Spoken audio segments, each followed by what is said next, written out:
This article was written by James Toronto. Apparently, this dude has a reputation for being a fucking turd. Doesn't surprise me. So it's called Sex, Lies, and the War on Men. So immediately I'm like, well, this is going to be stupid. Or is the lie that there's a war on men, in which case I'm in. Well, here's the dumb. subheader.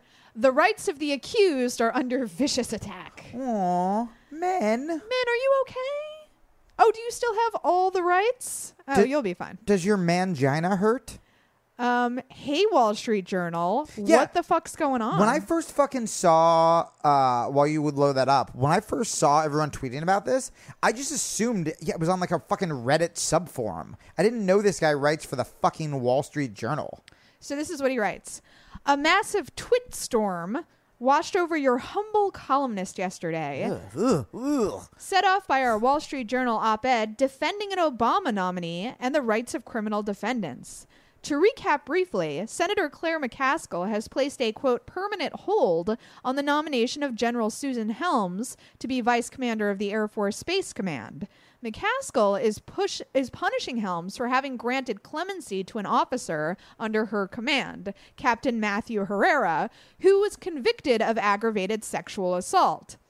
We reviewed the facts and concluded that Helms was correct in holding that the prosecution case was so weak as to make the conviction unjust. Herrera did not escape punishment. He pleaded guilty to an indecent act and was involuntarily discharged from the service.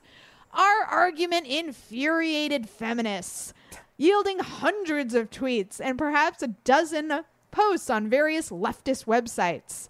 Particularly noteworthy was a tweet from @InvisibleWar, which promotes a documentary described as a groundbreaking investigation into the epidemic of rape in the U.S. military. And this is my quick digression here.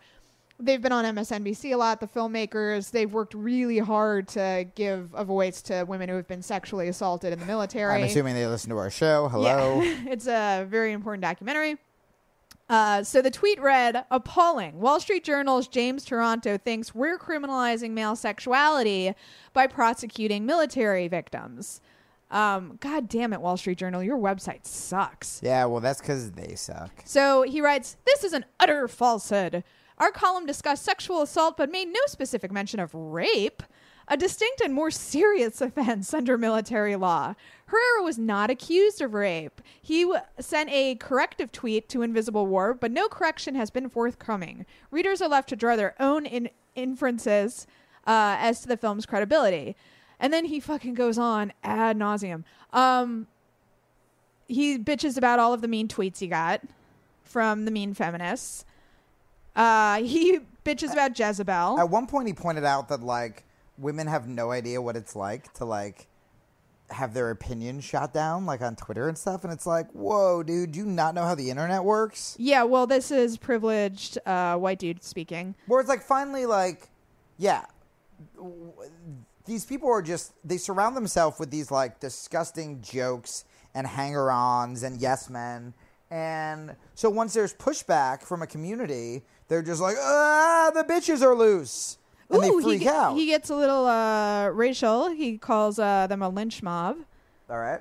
Oh, that's right. That's right. I saw people posting that he's comparing, like, what he's going through on Twitter as an old rich white guy columnist for the Wall Street Journal to Jim Crow. Oh, I love male white privilege. Where you like, how do you not hear yourself speaking and think, I'm a ridiculous human being? Well, even like, here's, like, I don't like to say this, but let's say you think that. Let's say in your head. Oh my God, this is so long. Let's say in your head you go, this is like Jim Crow. Even if you truly believe that, if you had like a tiny sliver of rationality left, you'd go, I'm not going to fucking say it though. I'll tell my friends. I'll tell my white friends this is like Jim Crow. But like the public might think that's ridiculous. Unless you really believe it, which clearly he does. Because people were mean to him on Twitter. Okay, so this is the paragraph you were talking about.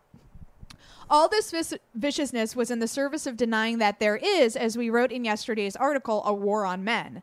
Well, imagine if a prominent feminist journalist wrote about the war on women and dozens of conservative male writers responded by subjecting her to similar verbal abuse. Would that not be prima facie evidence that she was onto something?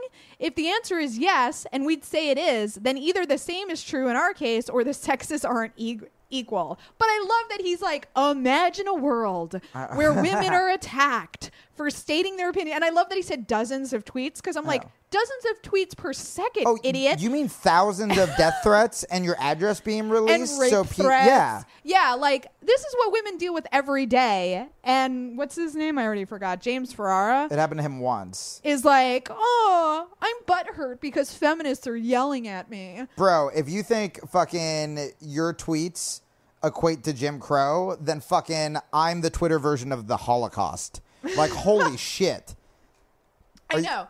But that's what, privilege is, right? That his little world was rocked minutely for maybe half a day, and he was like, Mommy, help! Yeah, because the Wall Street Journal just figured out how to use a fucking comment section in Twitter. And, like, now we can respond to them, and they're like, I don't care for this at all. Right. The little people are yelling at me. It's not because you're a man, dude. It's because you're a fucking jerk-off.